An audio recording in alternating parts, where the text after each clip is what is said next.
Hello, welcome to the Quick Pallet Maker web application. In this example, this is a very short example, we will explain how to change the password of your user. So we first log in with the current password, and it turns out that we get an alert that says that you should change your password.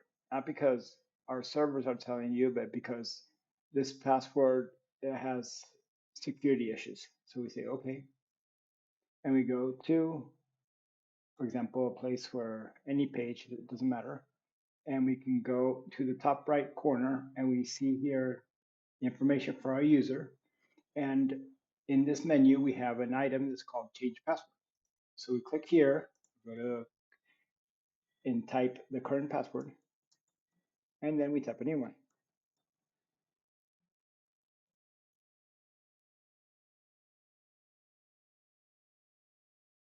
We click on change password and it says yes, the user has been updated successfully. So if we log out and we enter again